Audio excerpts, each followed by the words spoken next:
17வது முதலமைச்சராக பதவியேற்றுகின்ற ஜோசப் விஜய் அவர்களுக்கு இந்து முன்னணி சார்பில் வாழ்த்து தெரிவித்துக் கொள்கின்றது. அவர் சட்டமன்றத்தில் பேசும்போது இது அனைவருக்குமான ஆட்சி, மத பாகுபாடு இல்லாமல் செயல்படும் என்று கூறியிருக்கின்றார். அப்படி நடக்க வேண்டும் என்று இந்து முன்னணி ஒரு கோரிக்கை வைக்கின்றது.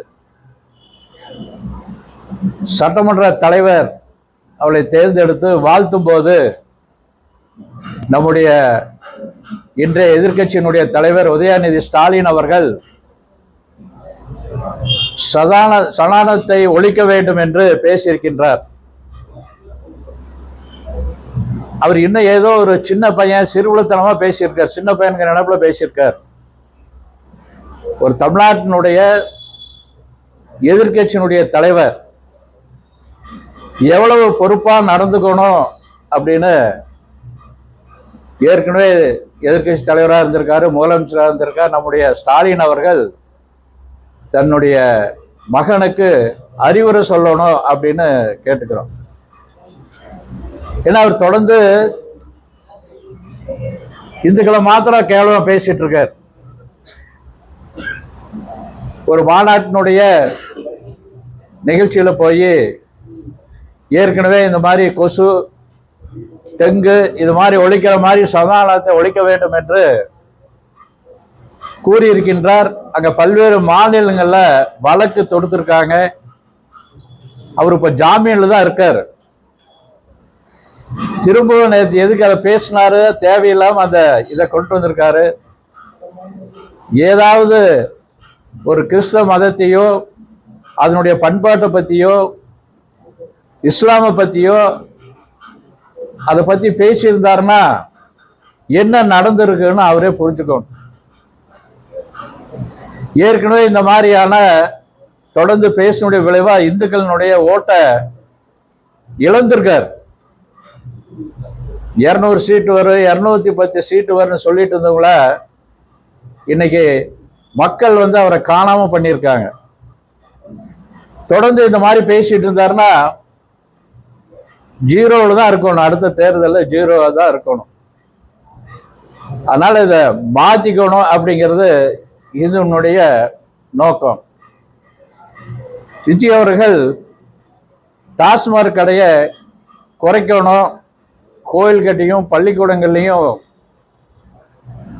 சில கடைகளை எடுத்திருக்கா சொல்லியிருக்காரு. அதை இந்து முன்னணி மனதார வரவேற்கின்றது, பாராட்டுகின்றது. தொடர்ந்து இந்த அரசாங்கமானது அவர்கள் கோரியது போல மதசார்பற்ற நாடு, எல்லா மதத்துக்கும் சரியா நடந்துக்கணும். ஏற்கனவே இருந்த அரசாங்கமானது முழுக்க இந்துக்களுக்கு விரோதமா இருந்திருக்குது. பல்வேறு கோயில்களை 175 கோயிலுக்கு மேல இடிச்சிருக்காங்க. ரம்ஜானுக்கு வாழ்த்து சொல்லுவாங்க, பக்ரீத்துக்கு வாழ்த்து சொல்லுவாங்க, கிறிஸ்துமஸ்க்கு வாழ்த்து சொல்லுவாங்க, விநாயகர் சதுர்த்திக்கு சொல்ல மாட்டாங்க. இப்ப இருக்க முதலமைச்சர் அதெல்லாம் இல்லாமல் எல்லாத்துக்கும் ஒரே மாதிரி நடக்கணும் அப்படிங்கிறதா நம்முடைய நோக்கம். சரியா போகும்னு சொல்லியிருக்காரு. அவர் கோயில் மீது நம்பிக்கை வச்சிருக்காரு, திருச்செந்தூர் போயிருக்காரு. அதனால அதே மாதிரி நடந்துக்கணும் அப்படிங்கிறதா நம்முடைய விருப்பம். நீங்க ஏதாவது கேட்கணும் அப்படின்னா ஆமா, ஏன்னா அறநிலையத்தோடு தான் பெரிய ஊழல் நடந்துட்டு இருக்குன்னு நம்ம ஏற்கனவே சொல்லியிருக்கோம். நிறைய கும்பாபிஷேகம் பண்ணியிருக்குன்னு சொல்றாங்க. ஆனா சரியான கணக்கு கொடுக்கல. ஒண்ணு, ரெண்டாவது கோயில் இதெல்லாம் உருக்கியிருக்காங்க. அது என்னங்கிறது நமக்கு சொல்லணும். அதுல எவ்வளவு ஊழல் நடந்ததுக்கு நமக்கு சந்தேகமா இருக்குது. அதனால அது எவ்வளவு உருக்கியிருக்கோம், என்ன இருக்குதுங்கிறத இந்த அரசாங்கம், புது அரசாங்கமானது அதை கண்டுபிடிக்கணும். கோயிலுடைய சிலைகள்லாம் நிறைய காணாம போனது. ஏற்கனவே நல்ல அதிகாரி இருந்தாங்க, அதை கண்டுபிடிக்கிறதுக்கு அந்த அதிகாரிகளாம் மாத்தினாங்க. திரும்ப நல்ல அதிகாரியை கொண்டு வந்து அதெல்லாம் எடுக்கிறதுக்கான இந்த அரசாங்கம் முயற்சி எடுக்கணும் அப்படிங்கிறத கேட்கிறேன்.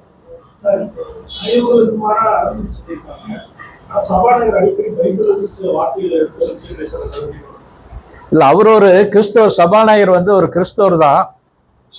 நாம் அது கிறிஸ்தவரோ இந்துன்னு வேறுபாடு பார்க்கலைன்னா கூட பைபிளை மாத்திரம் எடுத்து சொல்லக்கூடாது. ஆனா நேற்றுக்கு எனக்கு கிடைச்ச தகவல், அவர் குரான்ல இருந்து ஒரு வாசகம் சொல்லியிருக்காரு, பகவத்கீதையிலிருந்து ஒரு வாசகம் சொல்லியிருக்காரு சொன்னாங்க. அப்படி சொல்லியிருந்தாருன்னா பாராட்ட வேண்டியது. வெறும் பைபிள்ல இருந்ததுன்னா நம்ம அதை கண்டிப்பா எதிர்க்கிறோம். உதயநிதி ஸ்டாலினுடைய சனாதன தர்மத்தை கேவலப்படுத்தியதாக, ஒழிக்க வேண்டும் சொன்னதாக கண்டித்து வருகின்ற 14ஆம் தேதி சென்னை, மதுரை, கோவை, திருப்பூர் இந்த பகுதியில் ஒரு மிகப்பெரிய கண்டன ஆர்ப்பாட்டமானது நடக்கின்றது.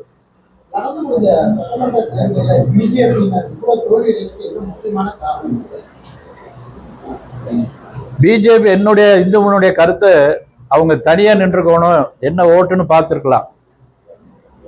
ஜனங்க வந்து 2 கட்சியுமே வேண்டாம்னு நினைக்கிறாங்க, 2 கழகம் ஆகாதுதான் நினைச்சிருக்காங்க. அதனால மிகப்பெரிய தோல்வி அடைஞ்சிருக்காங்க. மாற்ற வேணுங்கிறதுக்காக விஜயை தேர்ந்தெடுத்திருக்கின்றார்கள்.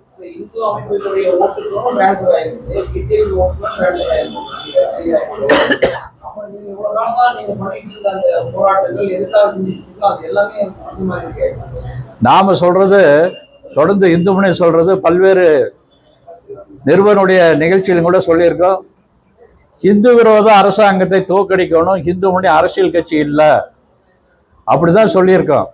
ஆனால் நாம் என்ன சொன்னோமோ அது நடந்திருக்குது.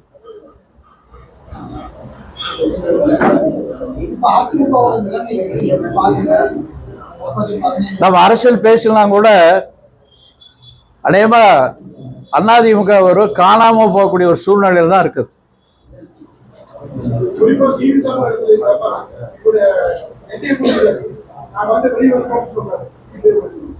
இல்லை, வேற வழியில் விஜய் கூட போய் சேரும்போது அவங்க இதைத்தான் சொல்லுவாங்க. ஏன்னா அங்கே போய் என்ன அமைச்சர் பதவி எதிர்பார்க்கிறாங்க. அதனால இப்போ இதை எதிர்த்துட்டு போனா தான் அங்கே ஏதாவது அமைச்சர் பதவி கிடைக்கும் அப்படிங்கிற உள்நோக்கத்தோட அதை அப்படிதான் சொல்லுவாங்க.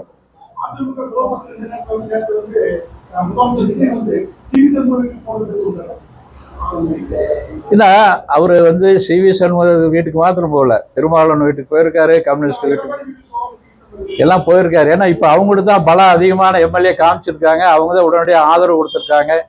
அதனால அவர் அங்கதான் போவார். விஜயனுடைய ஆட்சி வந்து தூய்மையான ஆட்சியா இருக்கணும். புஷ்பா பட பாணியில வந்து சோஃபா அனுப்பி ஆதரவு வாங்கியிருக்காரு அப்படின்னு சொல்லி இல்ல, பொதுவா அவருடைய அறிக்கை டாஸ்மார்க்கு சில விஷயங்கள் எடுத்தது இன்னும் குறைக்கணும், அது வேற கணக்கு இருந்தாங்க கூட உடனடியாக நடவடிக்கை எடுத்திருக்காரு. நாம் அதை பாராட்டுறோம். தொடர்ந்து இந்த மாதிரியான நல்ல விஷயங்கள் எடுக்கணும். சட்ட ஒழுங்கு, குறிப்பா போதை கலாச்சாரம் ரொம்ப பெரிய இருக்கு. இன்னைக்கு கூட இந்த தினமலர்ல ஒரு பெரிய கட்டுரை வந்திருக்கு, இந்த மாதிரி எல்லாம் போதை வந்துட்டு இருக்குன்னு சொல்லி. அதனால அதையெல்லாம் கட்டுப்படுத்தணும். நாம் இது உடனடியா வந்து அதை எதிர்பார்க்க எப்படி தெரியல, ஒரு 6 மாசமாவது ஆகணும். அப்பதான் அவருடைய ஆட்சியை பற்றி தெரியும். நம்முடைய பொறுத்த வரைக்கும் அவர் நல்ல ஆட்சி செய்யணும். அவருடைய சொல்லலாம் சரியான சொல்லாதான் இருக்குது, பின்னாடி செயல்பாடு எப்படிங்கிறது நம்ம கொஞ்ச நாள் போனா தான் தெரியும். செய்யணும் சிறப்பாக செய்யணும் தான் நம்ம.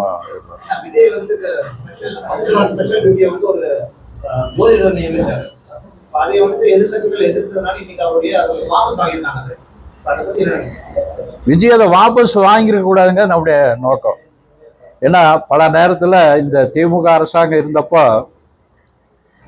லியோனியன் ஒரு கிறிஸ்தவ மதத்தை சேர்ந்தவர், அவர் அந்த பாடநூல் திட்டத்துக்காக நியமிச்சிருந்தாங்க. இது மாதிரி பல கிறிஸ்தவ ஆதர்களை ஊக்கப்படுத்தினாங்க. அவர் தனிப்பட்ட இதில் வந்து ஒரு அரசு இதில் வந்து ஒரு ஜோதிடர் நியமிச்சிருக்காரு. அவர் மேலே அது ஒரு நம்பிக்கை இருந்திருக்குது. அதனால எதிர்கட்சி அதை கண்டிக்க வேண்டியதில்லை. அவருடைய செயல்பாடு எப்படி, மக்களுக்கு என்ன செயல்பாடு அதை கண்டிக்கலாம், இதை உடனே இதை கண்டிக்க வேண்டியது இல்லை அப்படிங்கிறத நம்முடைய கருத்து.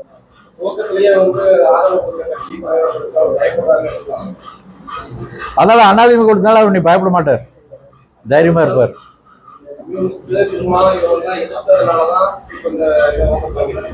கண்டிப்பா இந்த கம்யூனிஸ்ட் திருமாவளவன் எல்லாம் வந்து அவங்க ஆதரவு நம்பிட்டு இருந்தாருன்னா 1 வருஷம் கூட நடக்காது, கவுத்து விட்டுருவாங்க. ஆமா, கண்டிப்பா பயம் இருந்திருக்கு. ஏன்னா ஆட்சி செய்யணும் அப்படிங்கிறது ஒரு பக்கம். அப்ப இவங்களுடைய ஆதரவை கோரி இருக்காரு, ஆதரவு கொடுத்ததை வந்து அவர் வரவேற்பு தான் கொடுத்துருக்கணும். ஆனா அவங்க எல்லாம் வந்து நம்பிக்கைக்குரிய நபர் இல்லை அப்படிங்கிறத இந்து முன்னுடைய கருத்து. ஆனா இப்ப வந்து அதிமுக வந்து CV சண்முகம் தலைமையில, வேலுமணியனுடைய தலைமையில ஆதரவு கொடுத்துருக்காங்க. அதனால விஜய் அதுக்கு பயப்பட மாட்டாருன்னு தான் நான் நினைக்கிறேன். இந்திய அரசியலமைப்புப்படி பாஜக ஒரு பதிவு செய்யப்பட்ட கட்சி, நாட்டை ஆளக்கூடிய கட்சி. ஆனா அந்த கட்சி உள்ள வரக்கூடாது நாங்கள் ஆதரவு வச்சிருந்து ஒரு மக்களால் தேர்ந்தெடுக்கப்பட்ட உறுப்பினர்கள் மக்களுக்கான சட்டசபையில் பேச விரும்புவாங்க. சட்டசபையில் இன்னைக்கு பேசியிருக்காரு. அவர் பாரதிய ஜனதா கட்சியுடைய சட்டமன்ற உறுப்பினர் வந்து இன்னைக்கு பேசியிருக்காரு. அதனால் உள்ள வரக்குள்ள நீ எப்படி தடுக்க முடியும்? சொல்லலாம், வெளியில் ஏதோ சொல்லிட்டு இருக்கல, சிறுவிழத்தனமாக சொல்லிட்டு இருக்கலாம், அதை எப்படி தடுக்க முடியும்? இன்னைக்கு பேசியிருக்காரு, உள்ளே போயிருக்காரு, அவரையும் மதித்து கூப்பிட்டுருக்காரு, பேச சொல்லியிருக்காரு சபாநாயகர். பிஜேபி வந்து சட்டமன்றத்துக்குள்ள நுழையக்கூடாது அப்படிங்கிற அந்த வாதத்தை முன் வச்சுட்டு இல்லை, அதை கண்டிக்கிற உள்ளே போயிருக்காரு, தடுக்க முடியுமா? எப்படி தடுக்க முடியும்? எத்தனை பேர் ஜெயிச்சாலும் போயிருப்பாங்க, ஒரு ஆள் ஜெயிச்சுட்டு போயிருக்காரு. இவர் மத்திய செயலர்கிட்ட போய் பார்க்குறேன், நம்முடைய தமிழ்நாட்டுடைய முதலமைச்சர் வந்து நான் போய் பிரதமரை பார்ப்பேன், உள்துறை அமைச்சர் பார்ப்பேன், நிதி கேட்பேங்கிறாரு. பிஜேபி வரக்கூடாது, உள்ள வரக்கூடாது, அவருக்கு போகக்கூடாதுல்ல. பாஜகவுடைய ஒரே ஒரு எண்ணம் தான் கிடைச்சிருக்காரு. வந்து இந்து அமைப்புகளுடைய எல்லாருடைய பாஜக நாட்டினுடைய இப்போ ஒரு ஆட்சி செஞ்சக்கூடிய 10 வருஷம் ஆட்சி செஞ்சக்கூடிய முதலமைச்சரை 10,000 ஓட்டில் தோக்குறாரு. ஆனால் இன்னைக்கு மக்கள் வந்து மாற்றத்தை விரும்புகின்றார்கள். அதனால ஒட்டுக்கா விஜய் அவர்களுக்கு போட்டிருக்காங்க. அதனால் இது ஒரு பெரிய தோல்வி எடுக்க முடியாது. இந்து இயக்கம் பல்வேறு காலகட்டங்களில் பல்வேறு நெருக்கடியில் வேலை செஞ்சுட்டு இருக்கா. நம்ம தொடர்ந்து இந்து மக்கள் மத்தியில் வேலை செய்வோம். இரண்டு பிரிவுகளா அதிமுக சிதறடிச்சு சட்டமன்றத்தில் ஒரு எதிராக ஒரு ஆதரவு வாங்கிக்கணும் அப்படின்னு சொல்லி பாஜக அதே நேரத்தில் பாஜக ஒரே ஒரு சட்டமன்ற உறுப்பினர் நடுநிலை வகிக்கிறாரு. உங்களுடைய கருத்துக்கள் எதுவுமே விஜய எதிர்ப்பு எதுவுமே கிடையாது, அதை ஆதரிக்கிற மாதிரியே இருக்கு. காரணம் இல்லை, விஜய் இப்போ நல்லா ஆட்சி, ஏன்னா இப்போதான் வந்திருக்காரு, புதுசாக வந்து ஆட்சி செஞ்சுருக்காரு. பல்வேறு வகையில் நான் நல்லது செய்வேன்னு அறிக்கை கொடுத்துருக்காரு. அப்போ கொஞ்ச நாள் பொறுமையாக இருந்து அதை ஆதரிச்சு தான் பார்க்கணுங்கிறத நம்முடைய கருத்து. உயிரை பேரம் நடத்துறதுக்கு சொல்லி எதிர்ப்பு தலைவராகவும் மற்ற தலைவர்கள் நிறைய பேர் சொல்லியிருக்காங்க. இதில் என்ன அப்படின்னா, இன்னைக்கு வந்து அரசியல் கட்சியெல்லாம் பணம் கொடுத்து தான் ஓட்டு வாங்கணும்னு நினச்சிருக்காங்க. விஜய் கட்சியில் பணம் கொடுக்காம தான் ஜெயிச்சிருக்காங்க. அதனால மக்கள் வந்து இந்த பணம் கொடுக்குறவங்களுக்கு ஒரு சரியான பாடம் போட்டிருக்காங்க அப்படிங்கிறத நம்ம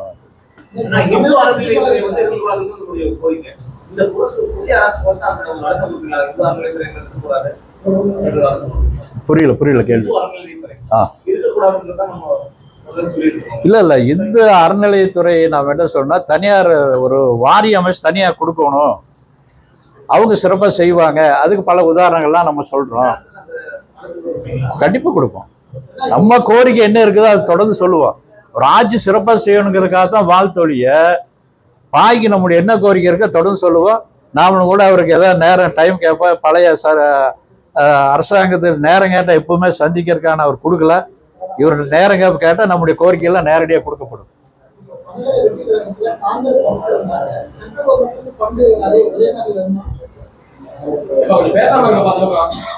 மத்திய சர்க்கார் என்ன செய்யணுமோ எல்லா மாநிலத்துக்கும் அவங்க செஞ்சுட்டு இருக்காங்க தான் நாம எதிர்பார்க்கிறோம், நினைச்சிட்டு இருக்கோம். கண்டிப்பா இவர் வந்து ஒரு சுகமான உறவு வச்சுக்கணும். இந்த திமுக காரர் மாதிரி சண்டை கட்டாம நம்ம தமிழ்நாட்டுக்கு என்ன வேணுமோ நிதியை கேட்டு பெற்றுக்கொள்ள வேண்டும். நிச்சயமா அவங்க செய்வாங்க.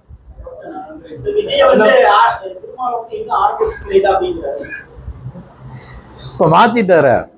இப்ப RSS தான் போய் ஆதரிக்கூடாதுல. இப்ப இவர் என்ன சொல்றாரு, பாட்டாளி மொழி கட்சி இருக்கவங்க ஆகாது, பாஜக இருக்கிறவங்க ஆகாதுங்கிறவர். அப்ப அவங்க RSS தான். இவர் எதுக்கு போய் அப்புறம் அங்கே ஆதரவு கொடுக்குறாரு? போகக்கூடாது இல்லை. இதெல்லாம் வந்து இதுல இருந்து என்னன்னா அவர் வேஷம் போடுறாருன்னு நமக்கு தெரியுது.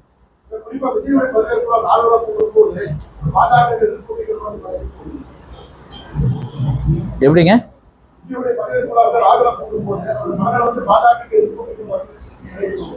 இல்ல அவரு வந்து பாஜகவில் வந்து அவருக்கு ஆதரிக்கிற அளவுக்கு ஒன்றும் இல்லை, ஒரே எம்எல்ஏ தான் இருக்காங்க. பாஜக பற்றி மேடையில் வச்சிருக்காங்க, திமுகவின்னு சொல்லியிருக்காரு, பாஜகன்னு சொல்லியிருக்காரு. அது இப்போ பதவியேற்புல அது மாதிரி எதுவும் பேசலையே, ஒன்றும் சொல்லலையே. எதுக்கு இருக்கு இவங்களுக்கு என்ன வேணுமா வேண்டாம இருக்க, ஒரே எம்எல்ஏ வச்சுட்டு என்ன பண்ணுவாங்க? இது எங்கேயோ தவறு நடந்திருக்குது.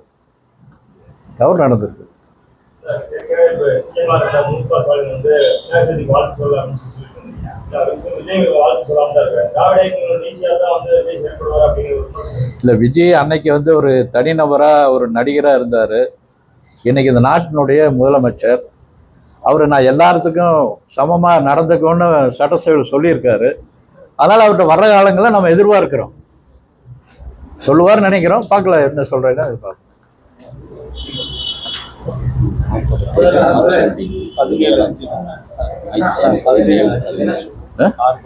ஆமா 17 தான் சொன்னேன். ஆர்ப்பாட்டம் 17 தான் சொன்னேன். 17 ஞாயிற்றுக்கிழமை 17 ஞாயிற்றுக்கிழமை. அரசுடைய நடவடிக்கை எல்லாத்தையுமே இப்ப பாஜக நல்லா பார்த்துக்கிட்டு இருக்குது. சமயத்துல கலந்து இறங்குமா? இல்ல ஆட்சி நல்லா செய்ய வரைக்கும் அவங்க உதவி பண்ணுவாங்க. அப்புறம் பாஜகங்கிறது ஒரு கட்சி, அவங்க வளர்ச்சிக்காக அவங்களுடைய வேலை செய்யணும். தமிழ்நாட்டிலையும் வந்து பாஜக ஆட்சி செய்யணும்னு அவங்க நினைக்கிறது இது இயல்பு. திருமாவளவனா முதலமைச்சர் ஆகணுங்கிறாரு. அப்படி வந்து பாஜக இந்த தமிழ்நாட்டை ஆளணும்னு நினைக்கிறதுல அவங்க கட்சி வளர்ச்சிக்காக வேலை செய்வாங்க. அதே நேரத்தில் அரசாங்கம் மத்திய சர்க்காருங்கிறது மாநில சர்க்காருக்கு என்ன செய்யணுமோ செய்வாங்க. அது அதிமுக தானே. அவதான் சொல்ல இந்த கூட்டணி இல்லைன்ட்டு இருப்போம்.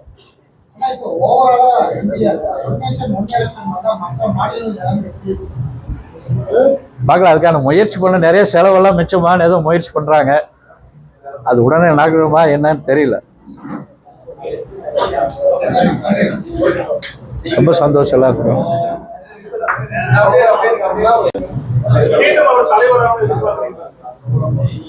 எதிர்காலம் இருக்கிறது தலைவராகலாம், மத்திய அமைச்சராகலாம், ஏதாவது ஒண்ணு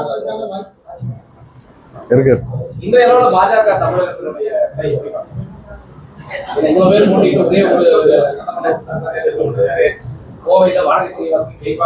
பாஜக இன்னும் களத்தில் இறங்கி வேலை செய்யணும், கட்சியை பலப்படுத்தணும். அதுதான் வேலை செஞ்சிருக்காங்க. பத்தாது.